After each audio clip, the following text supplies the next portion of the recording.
Bisan sa natad sa arts, huwag yun magpalupig ang mga Cebuano sa pagpasundayag sa pinalahi nga talento sa tibuok kalibutan.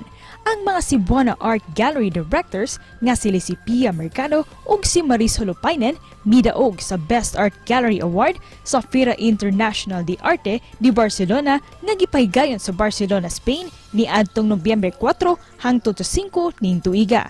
Ang ilang gipasundayag nga gallery naglangkob sa mga artworks nga gibuhat gikan sa mga nagkalain-laing sikat nga artist dinhi sa Pilipinas. Nagpakita lamang kini kung unsa gyud kamaayo ang mga Pinoy sa painting, sculpture ug photography.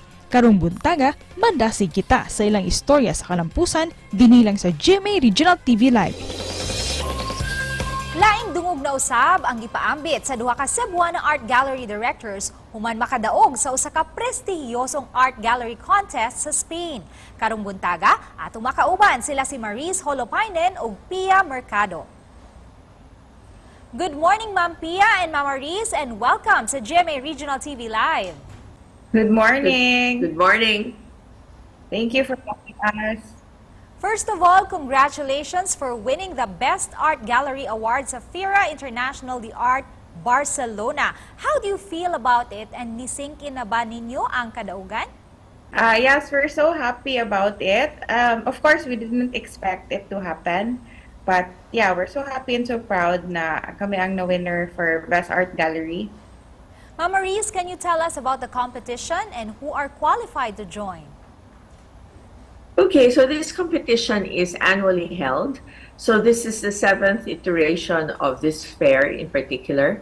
It's held in the gorgeous location, sa Maritime Museum, which is quite historic for Barcelona.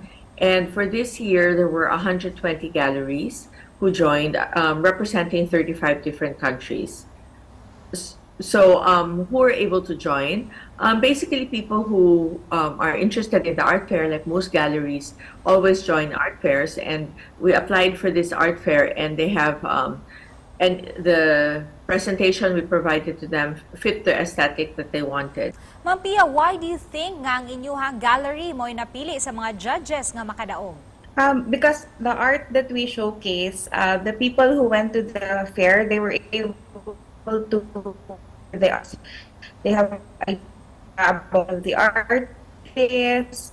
They come from different backgrounds, and yet nakakonect sila sa the artworks and the photographs that we presented.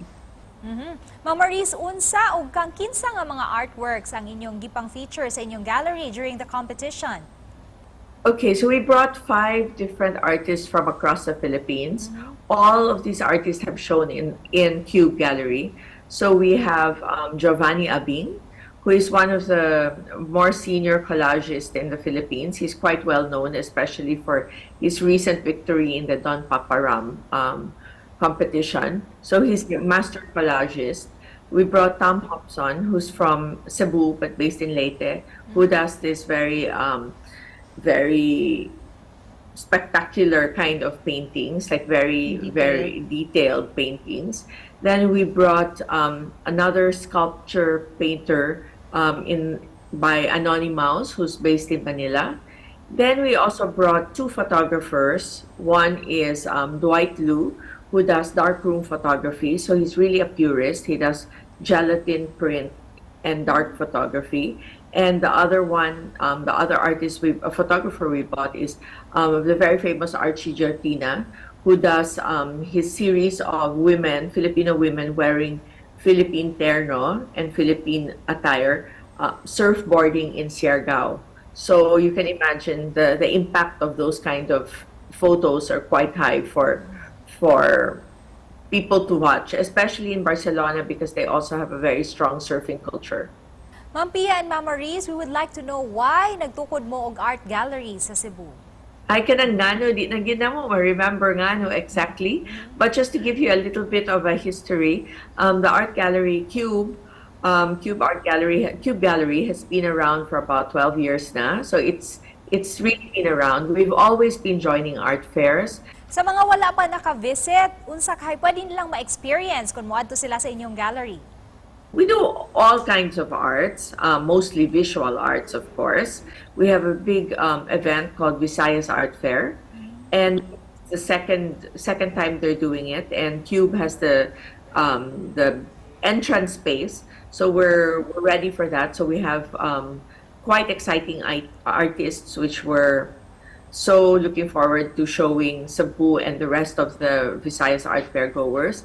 After that, we have our own exhibits in our gallery. We have Orange Project coming from Bacolod to do an exhibit. Then we have Ivy Apa, who's also doing an exhibit.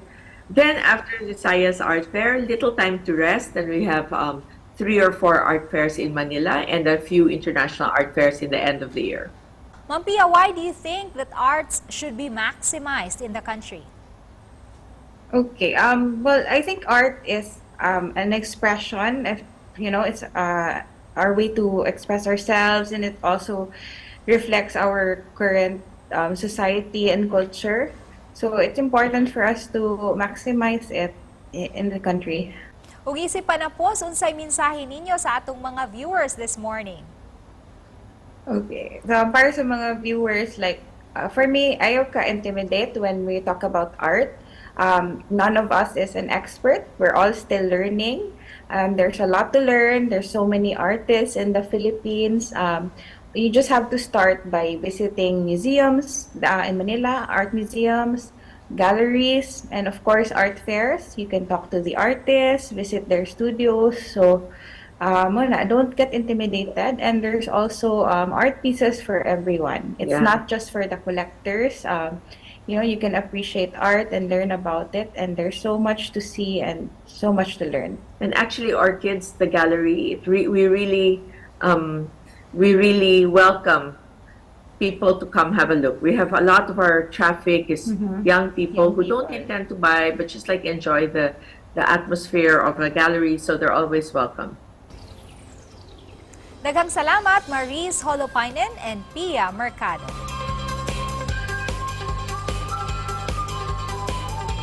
Yes, we're so proud. Thank you.